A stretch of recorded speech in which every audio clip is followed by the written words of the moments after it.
first seventh there, we'll move down back.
before the court is Hampton County Indictment 1180 CR 0128, Commonwealth versus Cara Rintala. The matter currently scheduled for jury trial.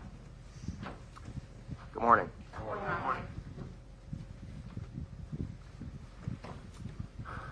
Anything before we bring in the jury? Your Honor, we do have a few issues. Could we address you at sidebar? Okay.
that fix it?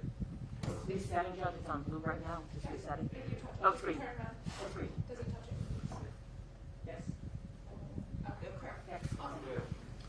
Thank you very much, I appreciate it.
Action County Superior Court is now in session.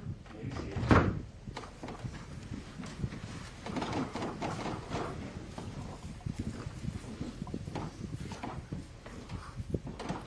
Good morning.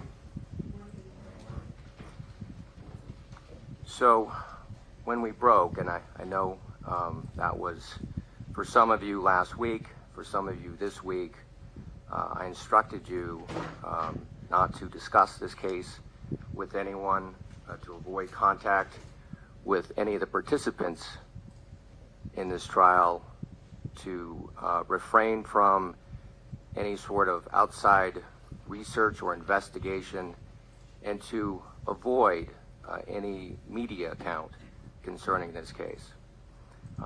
So my question now is whether any one of you had any difficulty following any of those instructions, and if you did, And if there's something that you wish to discuss with me along those lines, please raise your hand. I see no response. Now, there's one other thing that I'd like to bring to your attention. You may notice that some of us are wearing masks. Some of you met with us without masks. Some of you met with us wearing masks. The reason that we wore masks on certain days and not others is because one of the jurors that we spoke to in this courtroom on Thursday tested positive for COVID on Saturday. And so those of us who were sitting at the table close enough to be potentially exposed took tests and have been wearing masks. The defendant, one of the attorneys, was far enough away that my order in that regard did not apply to them, just so you know. Again, we took tests. We were all negative. The jurors who were potentially exposed also were asked to take tests and wear masks. They did so, and they've informed us that they were all negative. Everyone feels fine. But I just wanted to bring that to your attention because we're about to swear you in. And so if there's any concern that you have about serving on this jury that has arisen between the time that I spoke or that we spoke to you and now, or something that you simply forgot to mention, now is the time to raise that concern. So if there's anything in addition that you would like to talk to me about before we swear you in, I would just ask that you raise your hand now. All right, I see no response. I'd like to speak to juror number 17 at sidebar, the attorneys.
May. Members of the jury, could please stand and raise your right hands to be sworn. You shall well and truly try the issue between the Commonwealth and the defendant according to your evidence, so help you God. Thank you. You may be seated. Members of the jury, I will now read the indictment for which the defendant is charged. Hampshire Superior Court Indictment 1180 CR 0128, Commonwealth versus Cara Rintala. Indictment, murder, General Laws, Chapter 265, Section 1. At the Superior Court, begun and hold in Northampton, within and for the County of Hampshire, for the transaction of criminal business on the third Tuesday of October in the year 2011, the grand jurors for the Commonwealth of Massachusetts on their oath present that Cara L. Rintala of Granby in the County of Hampshire, on or about the 29th day of March in the year 2010 at Granby in the County of Hampshire, did assault and beat Annamarie Cochrane-Rintala with intent to murder her, and by such assault and beating did murder said person. A true bill, Randy L. Clare, foreperson, Stephen E. Gagney, First Assistant District Attorney. To this indictment, members of the jury, the defendant has pleaded not guilty, and for trial has put herself upon the country, which country you are. You are now sworn to try the issue. If she is guilty, you are to say so. If she is not guilty, you are to say so and no more. Members of the jury, hearken to your evidence. All right. I should have addressed this before we swore them in, but is the Commonwealth satisfied with this jury? Yes, Your Honor, we are. Thank you. Is the defense satisfied? Yes, Your Honor, we are. And I find this jury indifferent and impartial. One last word about, or maybe a few words about the mass, so as not to interfere with the trial itself, with your ability to hear what is happening, to evaluate witnesses, etc. The attorneys who fall within my order will be permitted to remove their masks in order to speak to you, because they will be speaking to you at a safe distance. I will be removing my mask when I speak to you, again, because of the distance. The attorneys may also remove their mask in order to speak to the witnesses, again, because none of these are conversations that are occurring in close quarters. And so just so you understand, when you see attorneys removing their masks, I have permitted that, and that is the reason why.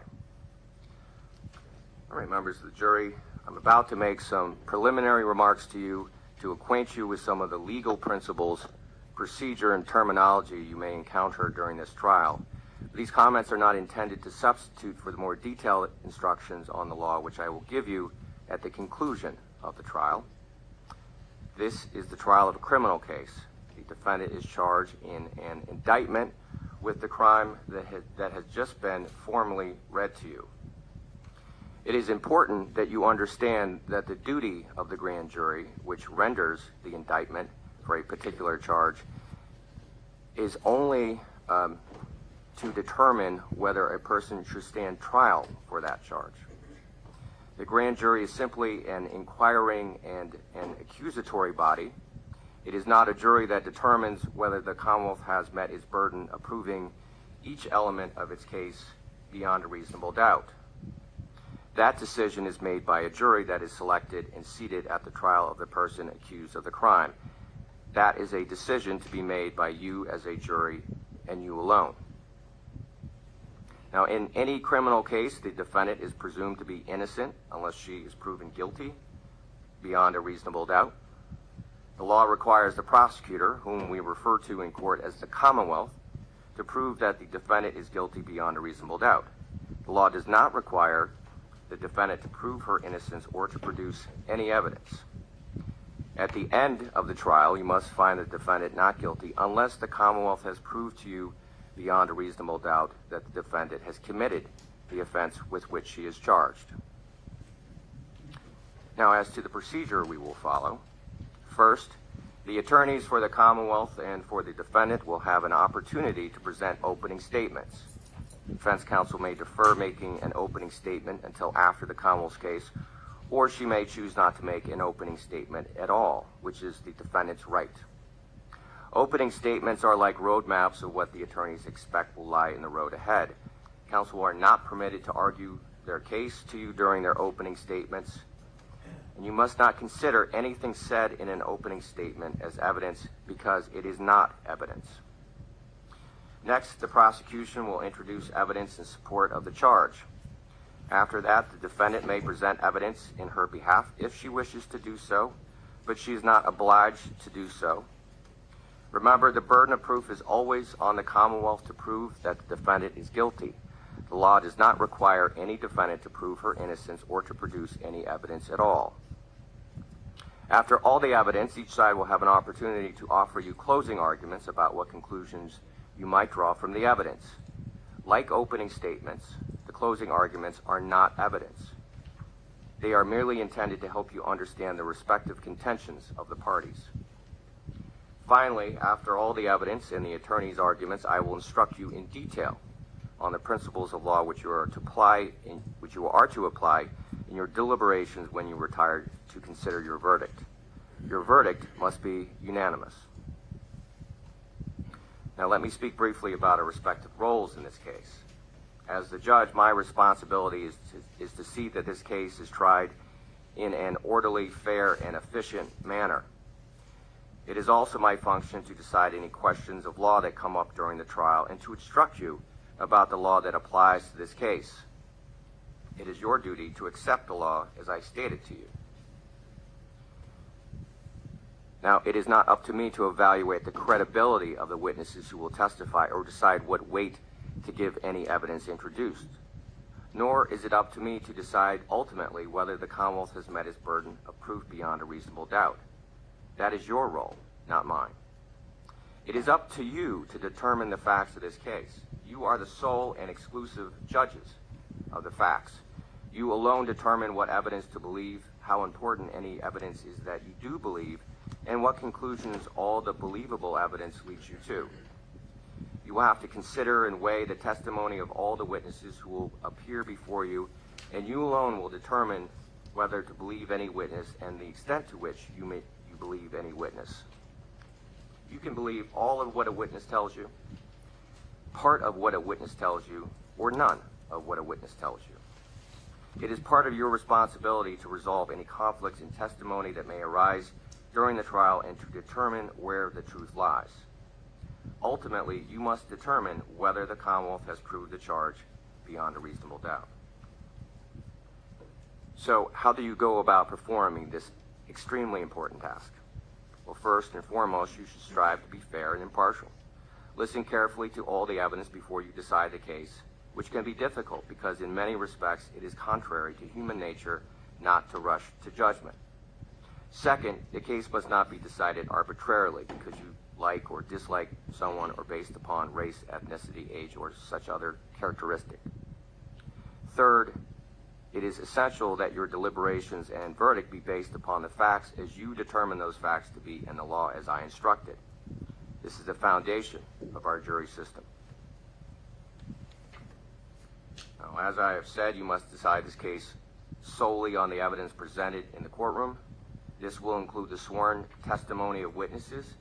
It may also include any exhibits that I admit in evidence, any facts which I tell you have been agreed to by both sides, and any facts which I indicate that you may take to be a matter of common knowledge. Questions to witnesses, no matter how artfully phrased, are not evidence. Only the answers which you receive from the witness or witnesses who are testifying under oath are evidence. If one of the attorneys or I refer to some part of the evidence at some point during the trial in a way that does not coincide with your own recollection, it is your recollection, your collective recollection, which you are to follow in your deliberations. Now, during the trial, the attorneys may object to questions or statements that they believe may not be admissible under our rules of evidence. This is their responsibility, and you should not look in a negative way upon a lawyer who makes such objections. At times, I may address the attorneys at sidebar, which is just to my right, to discuss such objections. Sidebar conferences, which occur outside of your hearing, are not intended to keep secrets from you, but rather to allow the attorneys a bit more time to argue their points so that I may rule on what you may ultimately consider as evidence. If I agree with an objection to a question, the term often used by us is sustained. You are to disregard that question, and you are not to speculate as to what the answer might have been. In the same way, you are to disregard any evidence that I tell you is stricken from the record. If I reject or overrule an objection, I will permit the witness to answer, and you may consider that answer, but you are not to give that answer any more weight than you would have had no objection been made. And members of the jury, in this case, I will allow you to take notes. Any juror who wishes to take notes during the trial may do so once the evidence begins. Notebooks and pencils will be provided to you. The notebooks will be collected each day, kept locked up and confidential, and destroyed at the end of the trial. You are not required to take notes. The choice is completely up to you. Some jurors may feel that notes are helpful, especially if the case involves many witnesses or complicated issues. Notes also can help you to remember specific testimony or evidence, such as times, places, dates, names, relationships, etc. Other jurors may feel that note-taking is a distraction and may interfere with hearing and evaluating the evidence. If you do take notes, I suggest you keep them brief. They are not and cannot be considered official transcripts of trial testimony. However, bear in mind that although these proceedings are recorded, we do not have the capability of providing you with a transcript of the testimony at the conclusion of the trial, so you will have to rely on your own memories of the testimony, perhaps supplemented by your notes. Regardless of whether you take notes, remember that how a witness testifies may be just as important as what that witness says. Therefore, your observations of the witness's appearance and demeanor on the witness stand may play an important part in your assessment of the witness's credibility. Do not let your note-taking distract you from an appreciation of all the evidence. Members of the jury, our system of justice depends on judges like me and jurors like you being able and willing to make careful and fair decisions.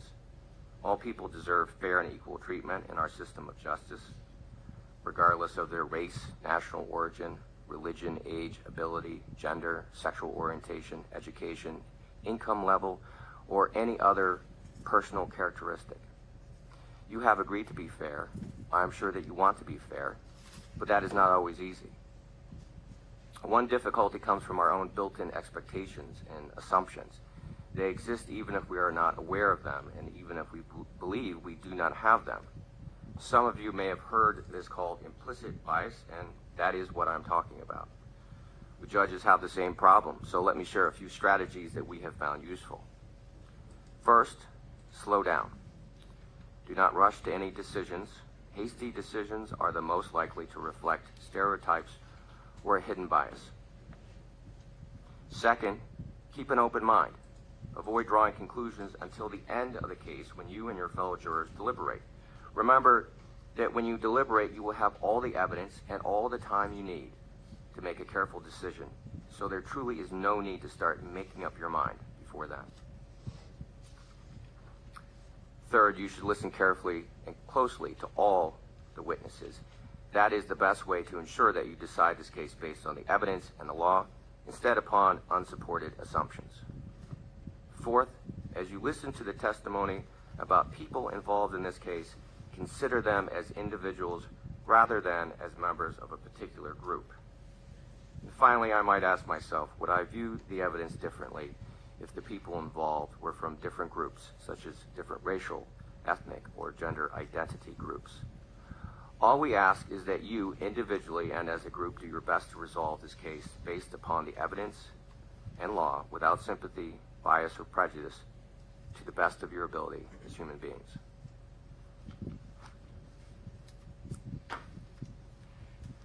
Are we ready to proceed with opening statements? Commonwealth is already on. Are you using a podium? I will, Your Honor. If I could use this one right here.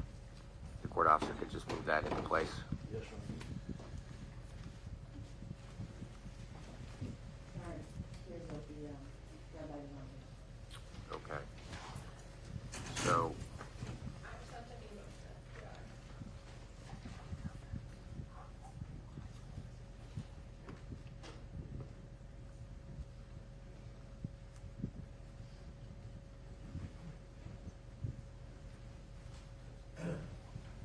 why don't we take a break and see if we can I'm sorry, members of the jury.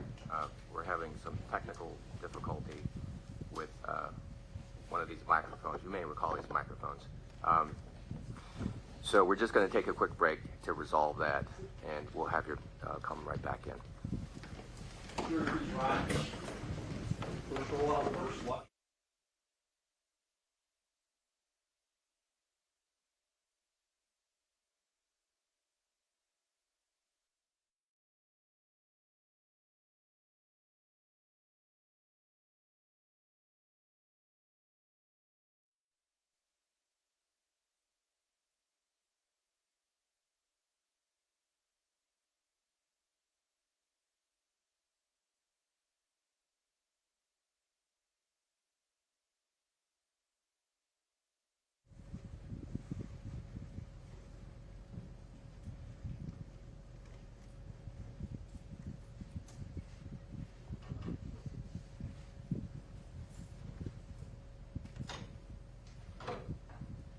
I apologize, Judge, I didn't mean to. There's no need. It's not your fault. So I don't know how long of a break makes sense.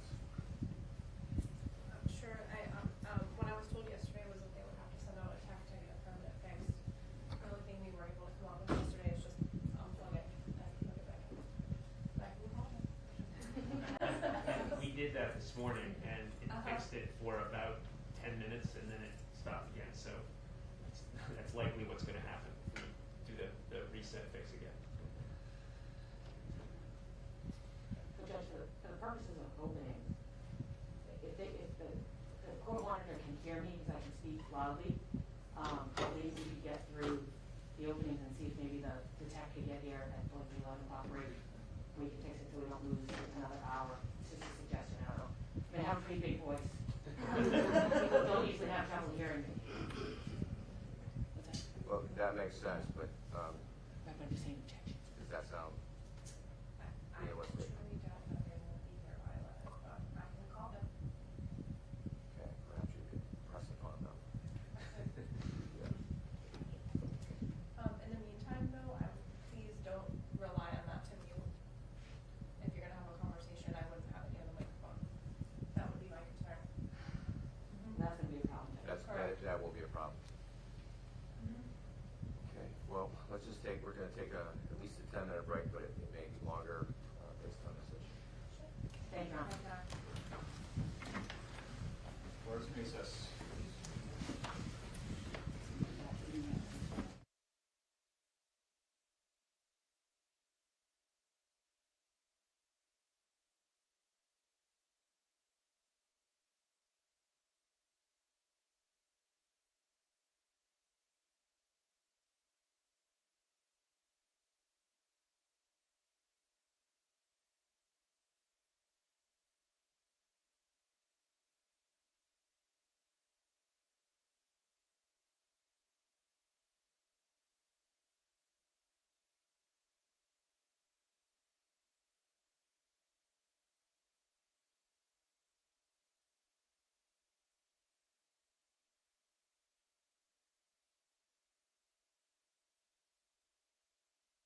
This event set a tone. Again, months later, on the night of Annamarie's killing, in her interview with the state police, the defendant references this time frame. She says she was bamboozled by Ann, that Ann had got there first, that Ann had committed an act of violence towards her in the house. But she's the one that ended up charged. She's the one that ended up with a restraining order against her. Ann got the upper hand, and it was something the defendant would never forget. You'll hear that after that arrest, the hostility and the issues continued. Nothing changed. According to the defendant's word, the same problems were still there. By late spring of 2009, the two had made a decision, both of them, that the relationship was over. They could continue no more. And they both filed for divorce. But they took two different paths. The defendant filed divorce paperwork first, but she did not have Ann serve with that divorce paperwork. Her plan was to try to do it amicably, to hire a single attorney, and to come to agreements. Annamarie, had different ideas. And before the defendant could serve Ann with the paperwork, she filed her own paperwork at court. She asked for the house, she asked for custody of Brianna, and she asked for spousal and child support. And on May 26, 2009, a sheriff arrived at the home of 18 Barton Street, which is where Annamarie and the defendant lived together with Brianna, and served Cara the papers of this divorce, of what Ann was asking for in this divorce filing. Within hours of that, a 911 call came from the house. The defendant was calling 911. You're going to have an opportunity to hear that 911 call. It's approximately 4 or 5 minutes in length. And I'd ask you to pay very particular attention to it. I would suggest that that 911 call is a peek into the life of the defendant and Annamarie Rintala, of what was going on with them, and particularly the defendant's state of mind, her response to these issues. You will hear wild mood swings. You will hear her pleading for help, going into hysteria. You can see from this 911 call how quickly the smallest of things in this relationship can make things spiral completely out of control.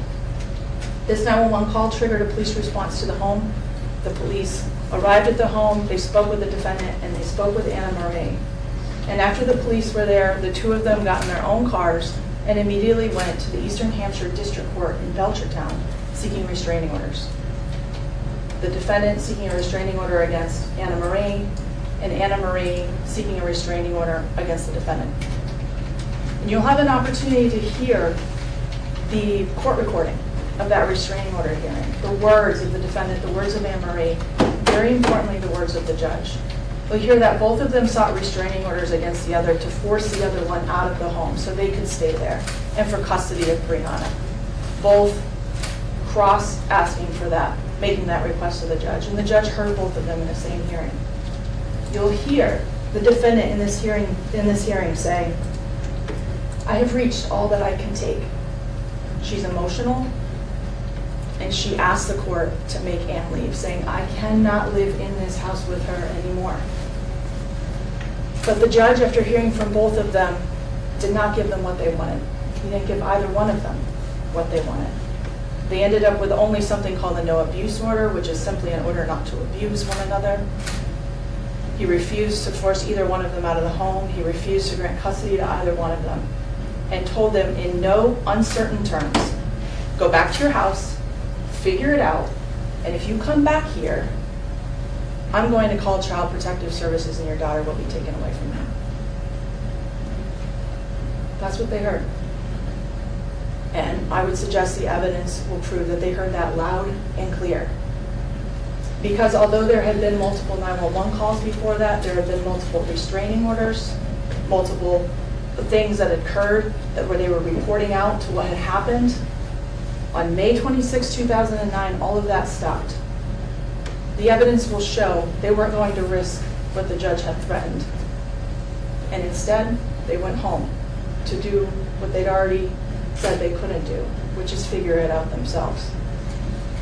In the ensuing months after that, for about the next 7 months or so leading up to Ann's death, the divorce proceedings that I told you about earlier proceeded in court. There was a back and forth, there were many court dates. Ann moved out of the house, they were separated. Ann established her own residence away from the defendant. They were working on co-parenting with one another. On Christmas Eve, the holidays that year, they made an attempt to reconcile. And they signed paperwork voluntarily dismissing the divorce proceedings on Christmas Eve 2009, 3 months before Annamarie's death. But the evidence will show that despite that effort on Christmas Eve to try to stay together, to try to work it out, that those efforts were completely futile. All the issues that they had had for years were unresolved. They had not gone away. And all the same issues were still present. A couple of months later, weeks before Ann's death, they went on a cruise down in Florida with Brianna. And before that cruise, they visited Ann's aunt, Aunt Nancy Kaufman, who you'll hear from during the course of this trial. Trying to make it better, trying to put on a happy face, trying to stay together on this cruise. But you'll hear from Nancy Kaufman that the issues were still there. And on that trip, she heard the defendant say, "I want a divorce." All those things they were facing before the end of their relationship, the division of debt, the child custody disputes, were all back on the table, weeks before Annamarie's murder. On March 28, 2010, which was the night before Annamarie was killed, Annamarie went to a shift as a paramedic and a firefighter. It started at 8 p.m. It was an overnight shift. When that happened, the defendant had a friend of hers, Mike Cieranowski, over at the house. Ann did not know about that, and she was not happy about it. The defendant will describe in her interview that it was a big source of contention, who they would socialize with outside of one another. And Ann that night was, quote, so mad. But you won't just have to take her word for it. You will see phone contact between the two of them while Ann is at work and Cara has this friend over at the house. You'll see the text messages that are sent between the two of them during that time frame. You will see the hostility, you will see the anger, you will see all the things that I'm talking about. You'll see that Ann, in those text messages, hours before she was killed, said to the defendant, "I hate the relationship we have. I hate how I feel. I'm going to leave." When Ann ended her shift at 8 a.m. the next morning on the day of her murder, March 29, 2010, she went home, and that argument that had been happening over text messages and phone calls and voicemails the night before was still there, still in the house at 18 Barton Street between the two of them. Additionally, you'll see phone activity of Ann during that time frame, between 8 a.m. approximately in the morning when she got home and 12:21 p.m., right after noon that particular day. You'll see that Ann was a regular user of her cell phone, and on that day, she was regularly using her cell phone that morning. You'll see that between those 4 hours or so, between phone calls, between text messages, between pictures she was taking and sending to others, she used her phone approximately 40 times within that 4-hour period. At 12:21, Ann made her last outgoing call on her phone. She happened to call her aunt, Nancy Kaufman, that I told you about earlier, that she's very close with. Nancy did not answer. She didn't leave a voicemail. But the phone shows that was her last outgoing activity on her phone.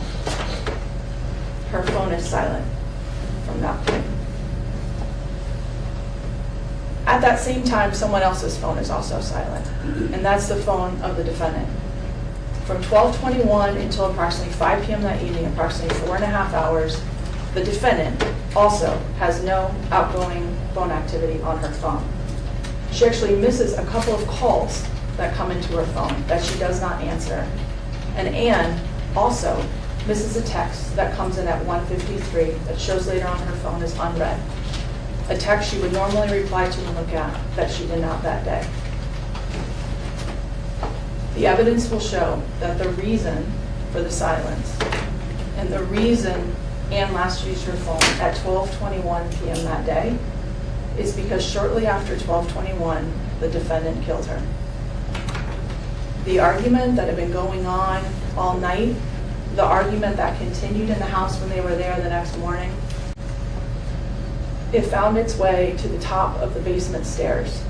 And you'll see and hear that the top of the basement stairs also happens to be a couple of feet away from the exterior entrance, the side door of the home. That was the regular entrance used, just feet away from one another. And in the defendant's words, they were still tit for tat at the doorway. The evidence will show that in that area at the top of a set of very steep basement stairs, the argument's still going on. That argument found its way down those stairs and ended at the base of those stairs on a cold cement floor with Ann bloodied, with her being hurt, with her being bruised. And this argument was the argument to end all arguments between them. At this point with Ann and her condition, of the things that have been said, of the things that they knew that had happened in their past, the evidence will show that things had gone too far, gone further than ever gone before. In the defendant's mind, there was no turning back. She put her hands around Annamarie's neck and she strangled her until she was dead.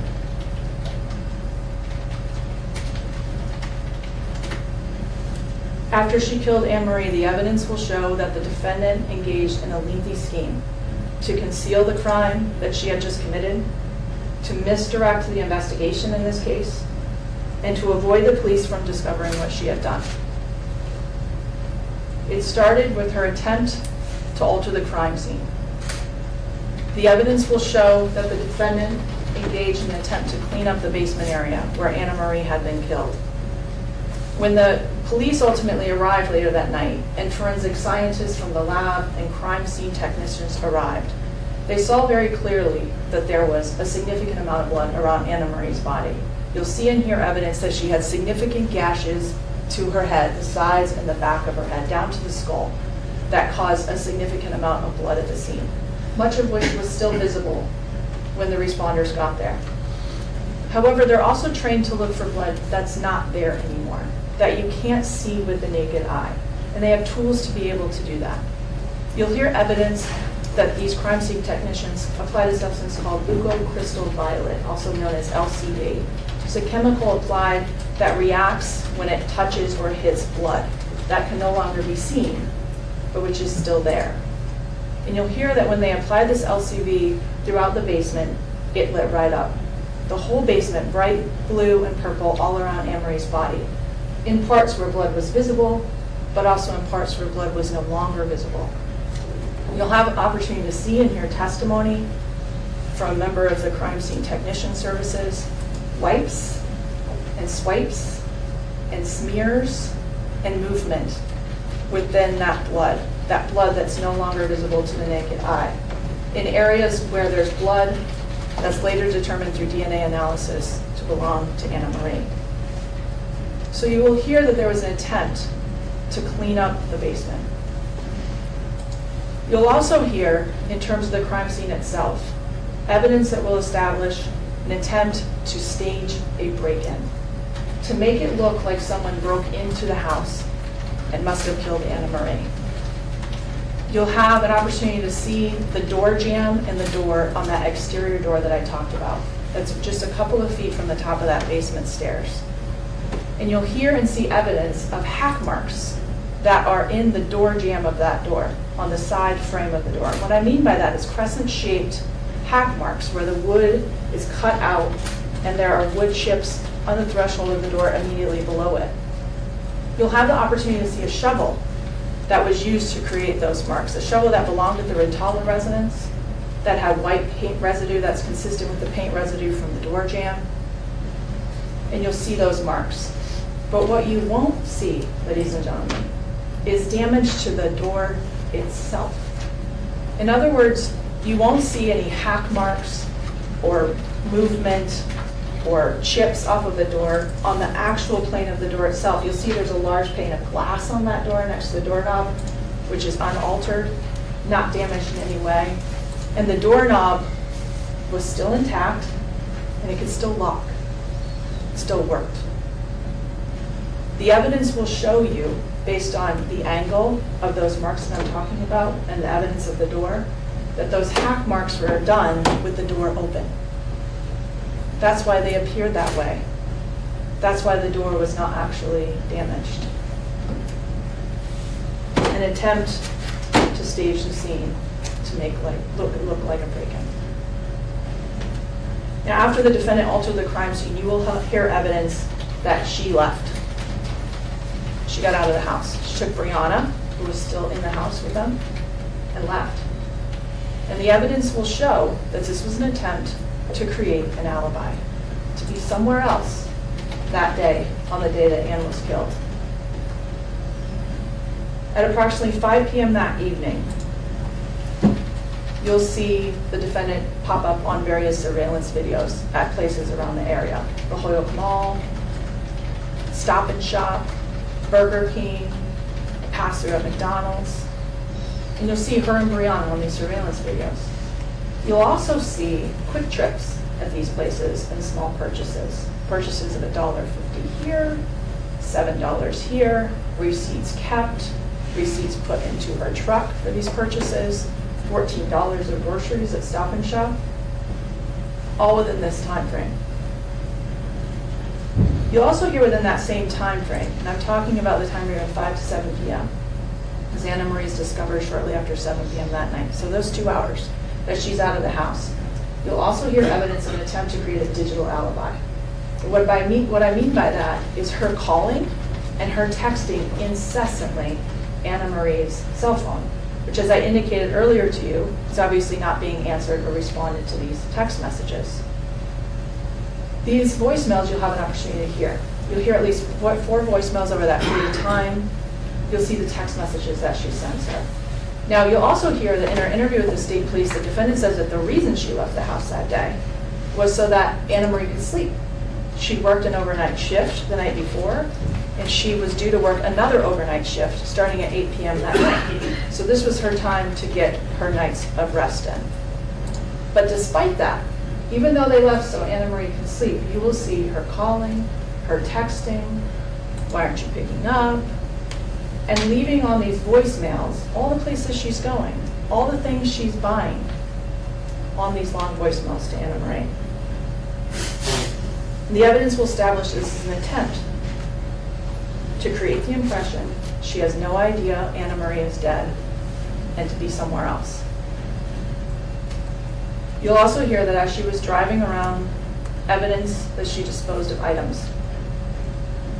That McDonald's that I talked to you about earlier, where there's a surveillance video, she tells the state police about going to McDonald's. She says that she went into the McDonald's, made a different choice about not buying food there, and decided to go somewhere else, so didn't go into the store and didn't go through the drive-thru at McDonald's. But what she fails to tell the state police, that they find out whenever they pull the video, is that when she goes into that parking lot at McDonald's, she goes by multiple trash cans in the parking lot, all the way to the back exterior trash can of the furthest most corner of the McDonald's parking lot.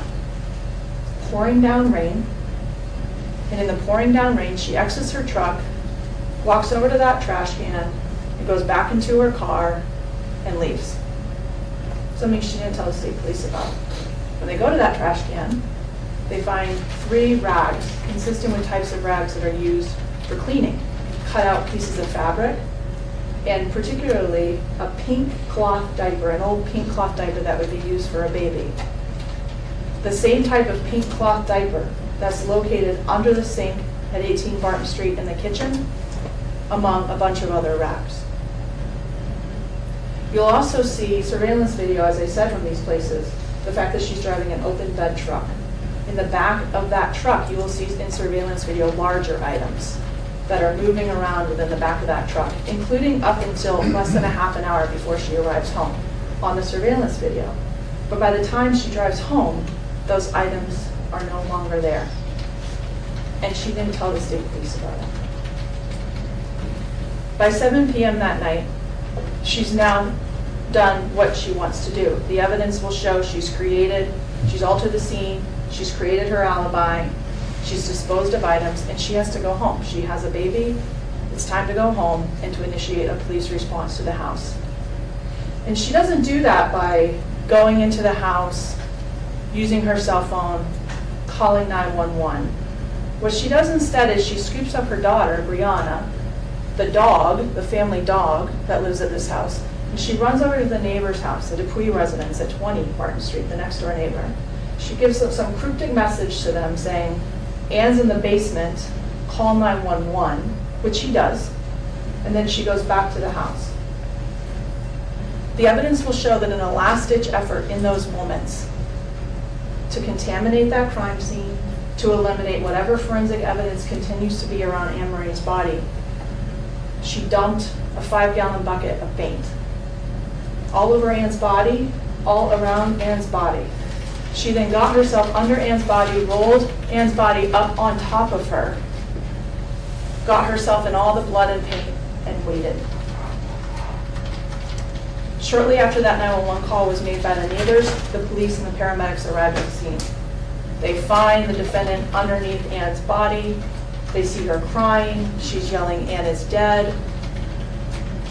She says she can't get out from Ann's body, even though she got under her body on her own. And they assist her in doing that. And they get her out, and they move her upstairs. And the evidence will show that one of the first people she talks to that night is Officer Gary Polder of the Granby Police Department within that home. And he asks her several questions. What's going on? What happened today? And in that conversation, the evidence will show the defendant made a critical mistake. He asks her, what time did you leave the house? When's the last time you saw Ann alive? And she says, 3 p.m. 3 p.m. The reason that that is a significant piece of evidence, ladies and gentlemen, is that although the paint that was there is fresh, it's wet, you'll hear the first responders, you'll see the boot prints that they made in that wet paint. I'm sorry, did you want to be heard? Yes, ma'am.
May I continue, Your Honor? You may.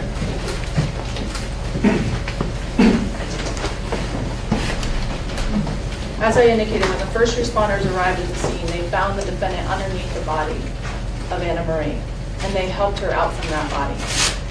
And I told you a few minutes ago that she made a critical mistake saying 3 p.m. You will hear evidence that when the first responders arrived, they observed the body of Annamarie Rintala, they touched the body of Annamarie Rintala, they moved her arm, they moved her hips, they moved her body in order to release Cara from out underneath the body. They will testify in this trial that when they did so, her body was stiff as a board. Her body was completely one unit. Her arms were above her head. When they moved her body, it was completely locked in that position and moved as a single unit, stiff as a board. And the reason that will be important during the course of this trial is I expect you will hear evidence that, in the opinion of forensic pathologists and medical examiners, that her body was in well-developed rigor mortis, which is the stiffening of the body after death. And you'll hear from the medical examiner in this case, Dr. Joanne Richmond, who worked for the Office of the Chief Medical Examiner of Massachusetts, who did the autopsy in this case, who determined, in her view, the opinion of cause of death being manual strangulation, and that she will offer an opinion before you regarding time of death of Annamarie. You'll also hear, based on the evidence in the case, an opinion from another doctor by the name of Dr. Thomas Andrew, the former chief medical examiner in New Hampshire. Both of these medical examiners have over 30 years of experience.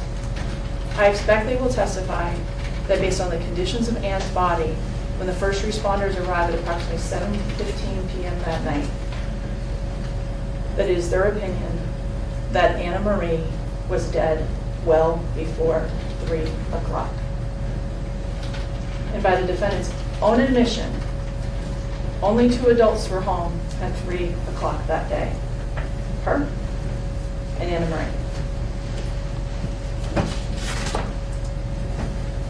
During the course of this trial, the evidence that I just indicated to you will come through many different sources.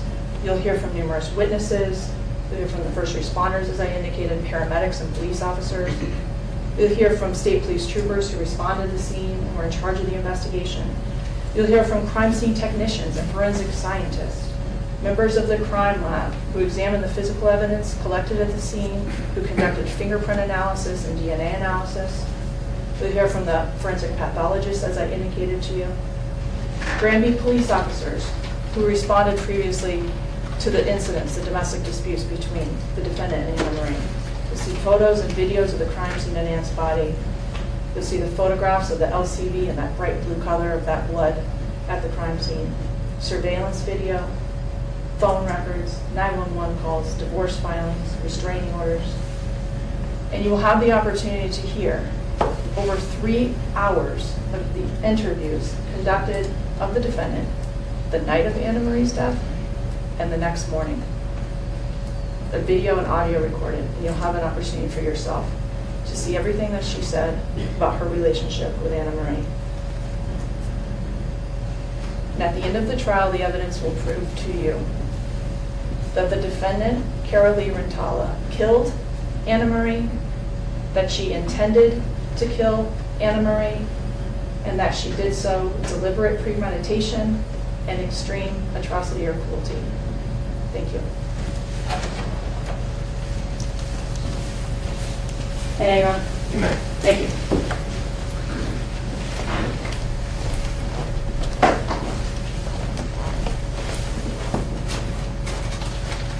Ladies and gentlemen, this whole investigation started with a lie. It started with a lie. When that 911 call was made, that Cara Rintala asked her neighbor, Roy Dupuy, to make, he said nothing about it being a domestic. But you know what the dispatcher did? The dispatcher called it in as a domestic. So before they even get to the crime scene, in their head is the idea, it must be Cara Rintala, because it's a domestic. The first responders hear that it's a domestic. The first police officers on scene hear that it's a domestic? And when Cara Rintala voluntarily agrees to speak to the police without a lawyer, 6 minutes and 55 seconds into that conversation, the question is asked of her, so I heard there's been a lot of domestic violence. That's why Cara Rintala is bringing up the domestic violence. Not because she wants to talk about a relationship with her and her wife. Because you'll hear evidence, I expect, that they reconciled, that they dropped the divorce proceedings. And you heard the prosecutor talk about, in that statement, Cara said that she was bamboozled. Want to know why? Because Annamarie told DSS that she lied. She lied about the assault and battery in 2008, that it never happened. So was Cara bamboozled by Ann? Well, if your spouse comes in and lies about you and gets you arrested and gets you kicked out of your house, I think you've been bamboozled. And I think that's what the evidence is going to be. Now, what you didn't hear from the Commonwealth, because they don't want you to look at this case objectively. They want you to look at it with blinders on, exactly like the first responders did, exactly like the state police did, exactly like the dispatcher did when they said it was a domestic. They want you to just focus on that. They want you to believe that Cara Rintala is the only one in the whole world who had access to that house, and the only one in the whole world who could have done this. What they didn't tell you about is a guy by the name of Mark Olasak. You didn't hear one word about Mark Olasak. Mark Olasak was Cara Rintala's partner as an EMT and firefighter. Mark Olasak was in love with Annamarie. And how do we know that? We know that, ladies and gentlemen, because when they got around to interviewing him 18 months later, when he first lied, two days later they said, "Where were you?" And he said, "I went to physical therapy that morning, and then I was home the whole rest of the day." Total lie. Total and complete lie. That's not true. But because the police believed it was a domestic, great, all right, we'll check that person off. We don't have to worry about that person anymore. And then they find out that almost a year later, maybe even a little bit more than a year, that Mark Olasak is still sleeping in a sleeping bag, a pink sleeping bag that Annamarie Rintala had at the fire station.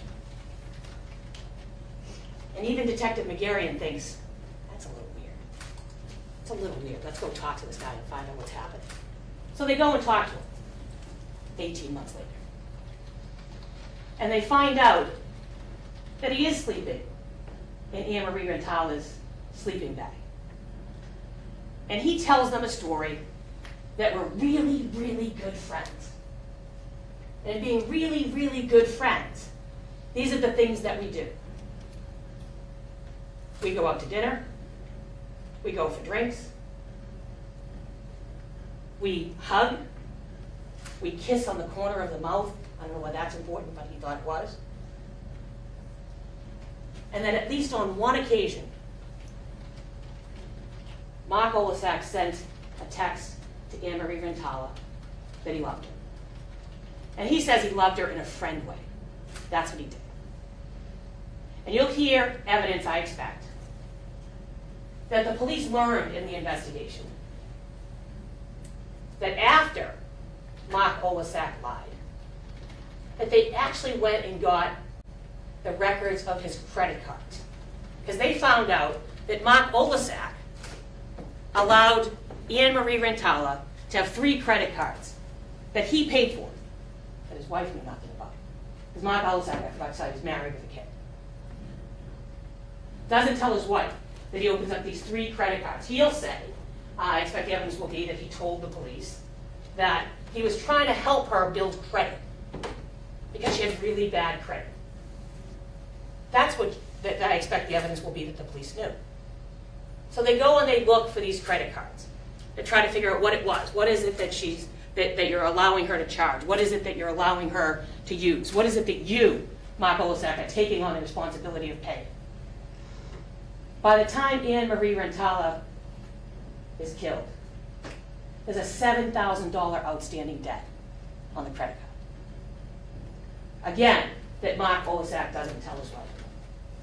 Now, I expect that you'll hear that the police found out that his wife, during the course of this investigation, finds out about 2 of the 3 credit cards.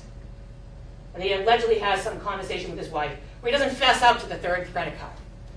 And his wife, I expect the police will tell you, that tells them, I don't want you involved with her anymore. I don't want you around her anymore. I don't want you working with her anymore. I don't like what's going on, and I don't want it to happen. And what does Mark Olasak do? Continues to see it. What does Mark Olasak do? Try to find a way to still work with her. Until he makes this statement to the police that says, I'm a great friend, until you lie to me. Until you lie to me. And you'll find out, at one point when Annamarie Rintala was moving back to be with Cara Rintala, to fix their marriage, to have a chance at getting reconciled, that he's helping her move out of that apartment that the prosecutor told you about.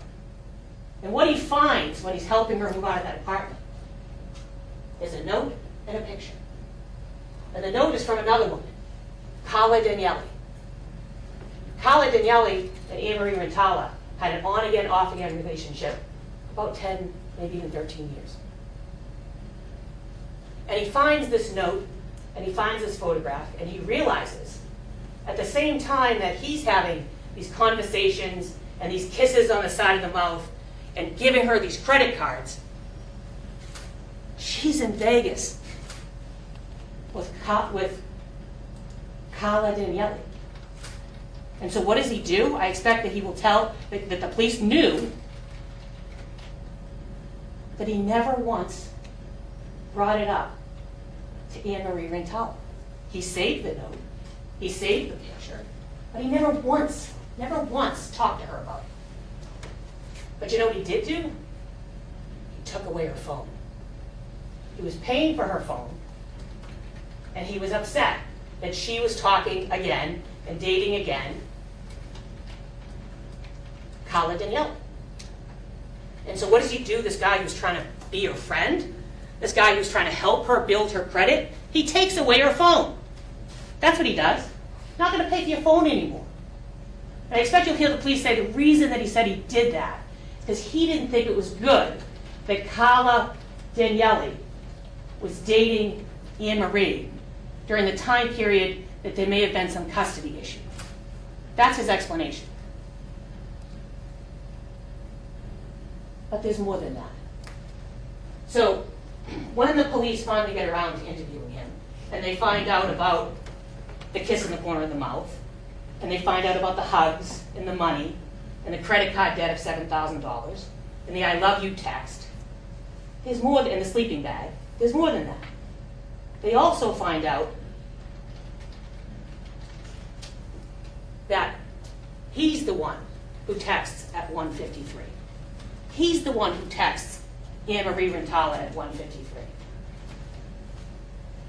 And does he tell the police that? No, he doesn't.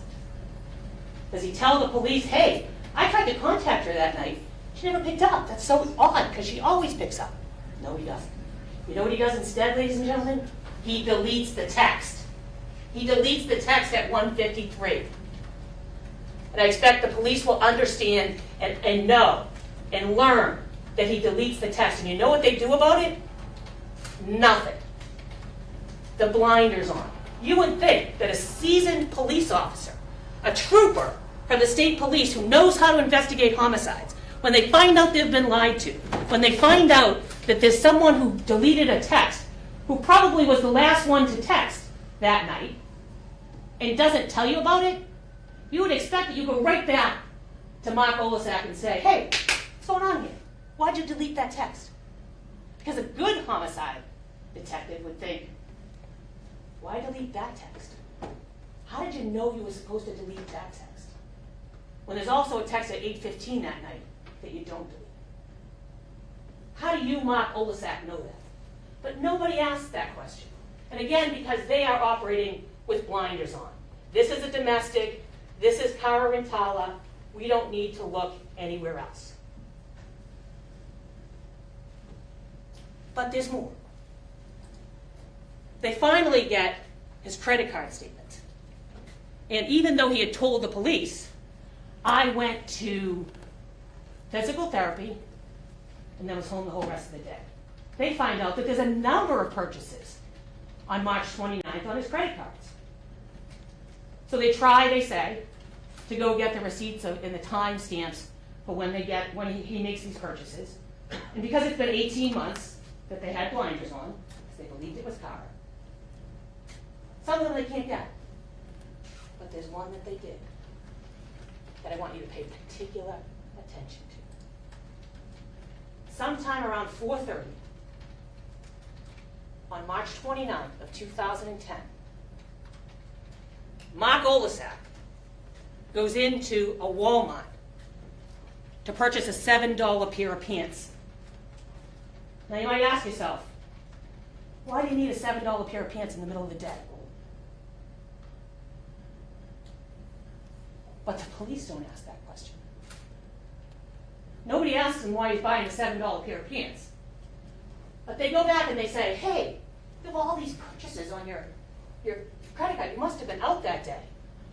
Now I remember. Oh yeah, I went to Home Depot, and then I went to Bob's Furniture with my wife and my daughter. I went to Bob's Furniture. We were looking for some furniture for my daughter's new apartment. And we went there to look for stuff. And yeah, I don't remember going to the Walmart, but I could have gone to the Walmart. And you know what the wife says? No memory of going to Walmart. You know what the daughter says that the police knew about? No memory of going to the Walmart. 4:30 in the afternoon. You stop what you're doing when you told the police you were home, and you go buy a pair of pants. But let's talk about the Bob's Furniture. So now the police know that this is Mark Olasak's alibi. So what do? Nothing. Do you go to the Bob's Furniture and you try to get a video to see if he's there that day?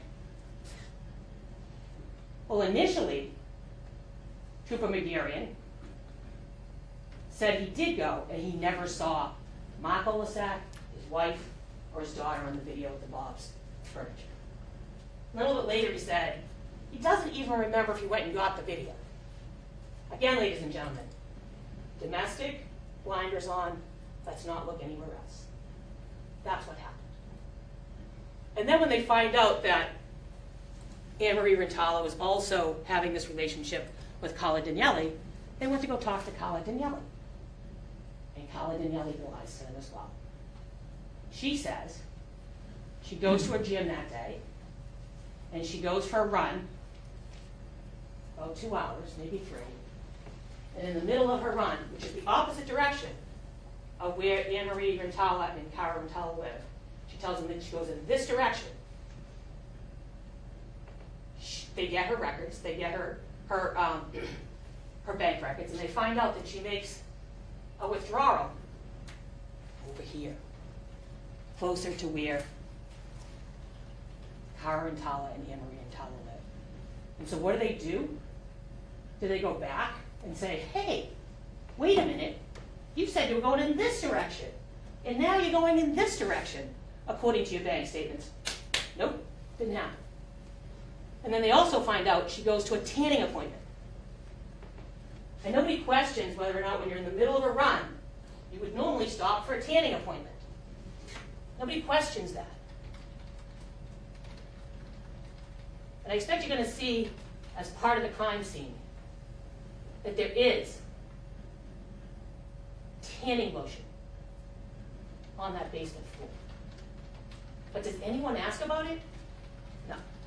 Does anyone ask her why she didn't tell the police about the stop to go tanning in the middle of her run?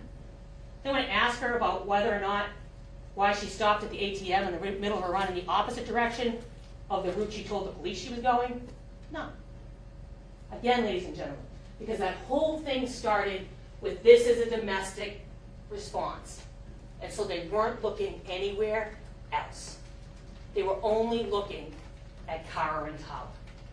And they were working really hard to make the pieces fit. And if you don't look anywhere else, if you keep those blinders on, then you don't have to do the rest of the investigation. You don't have to go and eliminate these people. You don't have to figure out why Mark Olasak is lying to you. You don't have to figure out why somebody stops to go tanning in the middle of a run.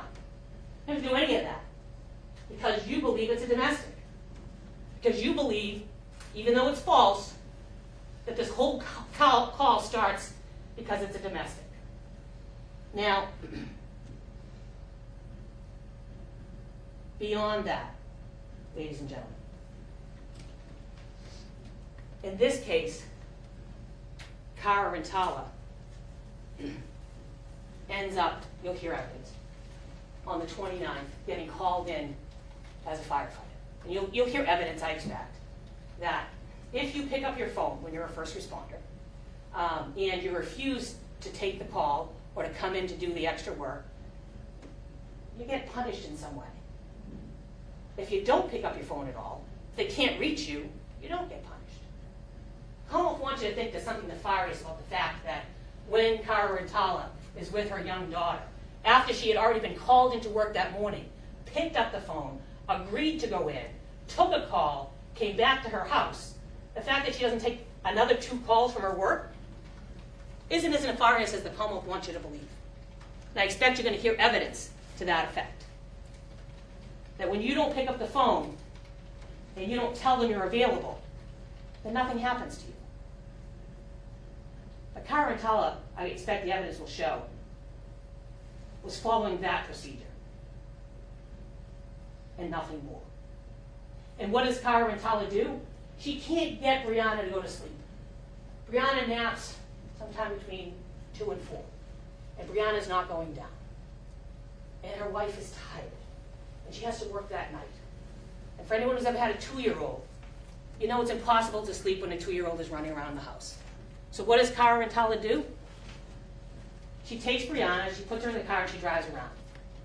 Now the Commonwealth will say, we don't know where she went. As a parent, how many times have you put your kid in the car and drove around to try to get your child to go to sleep? For 2 reasons. One, she wants to let her wife sleep. But more than that, you know the meltdown is coming if your child doesn't nap. And so yes, there's a period of time where Cara Rintala is driving around trying to get Brianna to sleep. And it doesn't work. And so what does she do? She goes to the mall. She tries to walk through the mall. She tries to do what she can to fill the time so she doesn't have to go home and interrupt her wife who's trying to get some sleep. Now, what you'll hear, ladies and gentlemen, is while she's driving around, she does ultimately sometime around 5-ish, when she knows her wife has to be back at work at 8, texts her wife and says, hey, we think we're going to go to the McDonald's. Do you want anything? You know, this is where Brianna wants to go.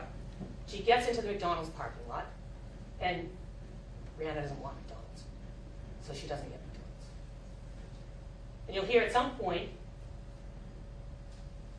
that there'll be evidence, I expect, that Cara Rintala gets out of her car during this whole time period because she's changed Brianna's diaper. And when she changes Brianna's diaper, she goes and she throws stuff in the trash. Again, ladies and gentlemen, I have a 2-year-old. You're not going to drive around in the rain with a dirty diaper. That's what happens. And that's what I expect the evidence will be. But what happens when Cara Rintala gets home after she goes to a bunch of different stores? And it's not to have an alibi. It's because she can't get her 2-year-old to go to sleep, and she's trying to allow her wife to get some sleep. But now she knows, you gotta eat because you gotta go to work. So do you want this where I need you responding to me? They're not as nefarious as the Commonwealth wants you to think. Now beyond that, ladies and gentlemen, what Cara Rintala doesn't know is happening is that on the 25th of March, Annamarie and Mark Olasak have a date. They go to Connecticut. Mark Oleszak doesn't tell his wife about it. While he's in Connecticut, she wants a dog. And she wants him to spend $250 on a dog for her. And he's willing to do it, because he loves her. And he can't spend it on one of the credit cards that his wife might find out about, so he's got to do some finagling to try to get some money so he can buy her the dog. And she makes a bunch of phone calls and tries to find the dog that she wants to buy. And ultimately, she calls him back and she says that after he spent the $250 on the dog, she needed $20 for a dog crate, because she had to crate the dog.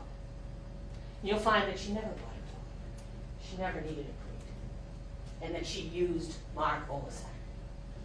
She didn't use him that one time.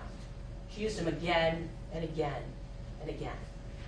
And one of the instances that you'll see that she uses Mark Oleszak is that she wants Mark Oleszak to stand in line for her at a store to get an iPad for Easter right before she's killed. And so how does she get Mark Oleszak to do that? She promises him a big kiss. A big kiss if you get in line at 6 o'clock. And I expect the police know, because they've looked at the texts. How big a kiss? The earlier you get there, the bigger kiss. And so what do the police do about that? Nothing. They don't do a single solitary thing. What do they do about the fact that Mark Oleszak figures out that there is no dog and there is no crate, and that he's been lied to, and that he's a good friend until he's been lied to? Nothing. They do nothing about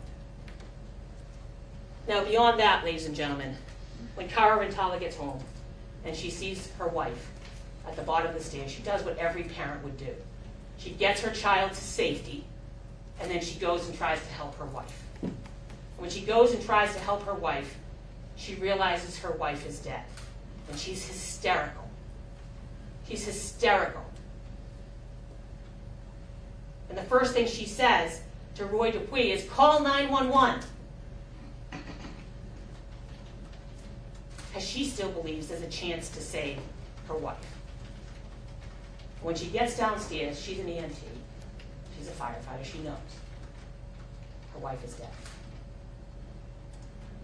And she's in agony.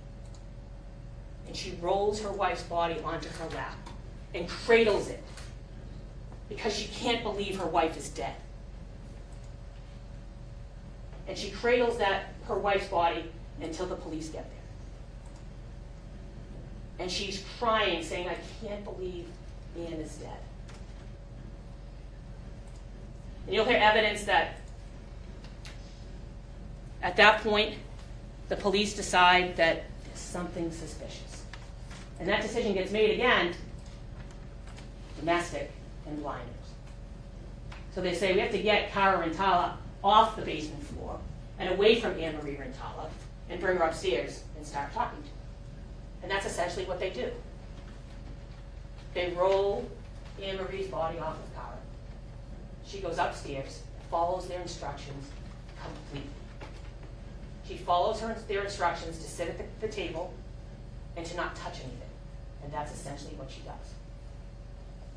And then they come up to her and they start asking her questions.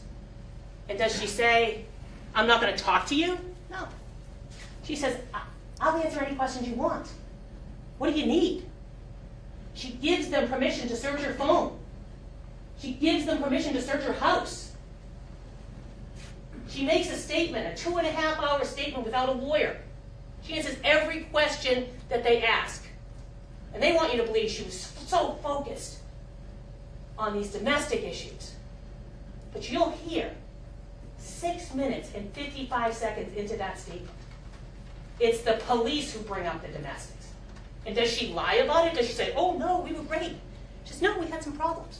We did have some problems. But we worked it out. We were on the right path." We don't do that anymore. We don't fight like that anymore. And the Commonwealth told you that the reason they believe that happened is because the judge threatened to take their daughter away if they came back. I expect to hear evidence that they actually went to therapy. They worked things out. Annamarie moved home, and things were better. Now, is there that texting about having a mail over the night before? Yeah, there is. And I think you'll learn during the course of this trial that Annamarie has projected her own infidelity and is suspicious of Cara because of what she's doing with Mark Olasak. And you'll see Cara's texts, which are, it's just like a bunch of old schoolgirls. We're just gossiping here. There's nothing going on. But Annamarie believes different. And Annamarie makes that statement, I hate our relationship. I'm going to leave. If she's going to leave, ladies and gentlemen, what's the problem? Why would anyone need to kill her if she's going to leave?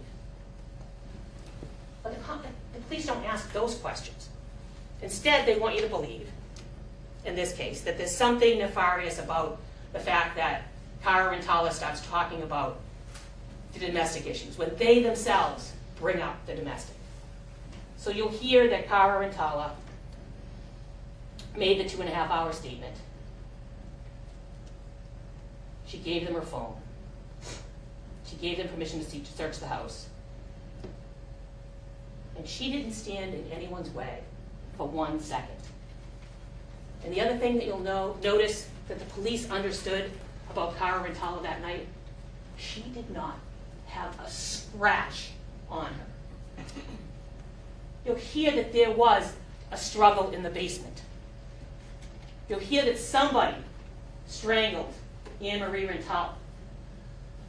You'll hear that somebody put their hands on her neck for 3 to 4 minutes. And that there's disarray in that cell. And not a scratch, not a cut, not a scratch, not a bruise on Cara Rintala. Now I suggest to you, ladies and gentlemen, you're also going to hear evidence in this case. And the Commonwealth made it clear that there were no phone calls made by Cara Rintala during this time period that they think she's cleaning up the scene. And that's just their theory. They don't really have any evidence to that effect, but that's their theory, that she's cleaning up. But what no one's asking is why would she need to clean up evidence in her own house? Why would she need to cover DNA when she lives there? Again, domestic blinders, that's what happens. Now, you also heard some evidence that the Commonwealth said the medical examiner is going to be very important in this case. Time of death is very important in this case. That's what they say. What you're going to hear, I expect, from the medical examiner is that they didn't follow procedures in trying to determine time of death. That they didn't do all of the tests they could have done to determine time of death. Instead, they're going to take this bell curve, and they're going to take the mean number of hours, and they're going to say, that's it. That's what it must have been. And I expect you're going to hear evidence that that mean number means nothing. You can't have any confidence in that mean number unless you also look at the outliers, the bottom of the bell curve on either side. And when you look at the bottom of the bell curve on either side and you include that in your time of death calculation, you have a confidence interval of 95%. And do you know what's on this side of the bell curve in terms of time of death, if they included the whole curve to get that 95% confidence interval? 2 hours to full avidity. 2 hours to full rigor. But again, ladies and gentlemen, I don't expect their experts to say that. Now, I can't tell the Commonwealth what to do. I can't tell them which evidence to present. But I can tell them, in this case, that when you investigate, and I think you'll understand, when you are investigating a case and you aren't following where the evidence goes, when you're investigating the case based on this implicit and cognitive bias that was falsely injected into this case from the very beginning, the investigation can't be fair. I expect you're going to hear evidence that Mark Olasak's phone was pretty silent that night too. But nobody asked him any questions about that. And I can't again tell the Commonwealth what to do, but In this case, if you don't hear from the trooper who did the investigation, Trooper McGarry, if they don't call him, if they don't call Mark Olasak, if they don't call Colin Daniele, if they don't call Roy Dupuy, then is this really a search for the truth? Or is it the Commonwealth endorsing the blinders in the investigation that they know started with a lie and continued with implicit bias? And ladies and gentlemen, if this is not a search for the truth, this is not an opportunity to give you all of the evidence that you need, so you can look at these witnesses and decide for yourself whether or not to believe them, then it is really a search for the truth at all? Because if it's not, what are we doing here? Cara Rintala did not kill her wife. And if this trial isn't a search for the truth, then why are we all here? What are we doing here? Thank you.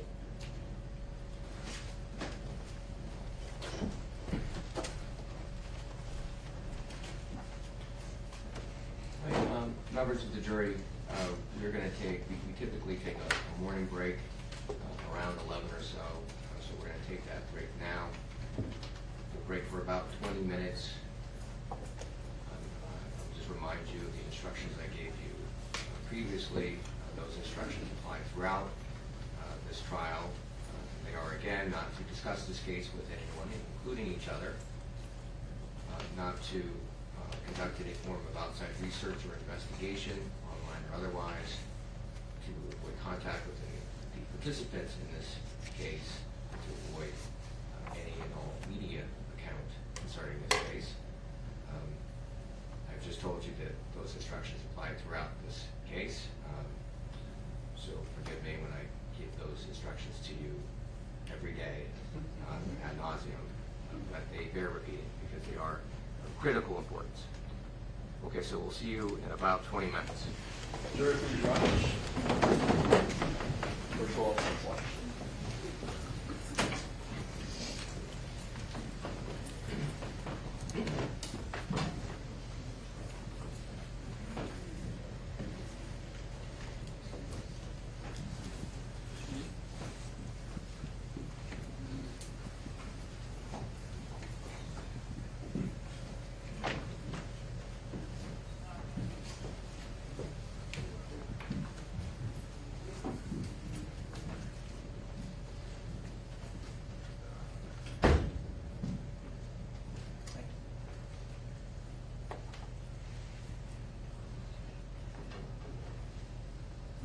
All right, so perhaps we can take a shorter break, 5 to 10 minutes, and then reconvene, address any issues that need to be addressed prior to the first witness. That's fine, Your Honor. Thank you.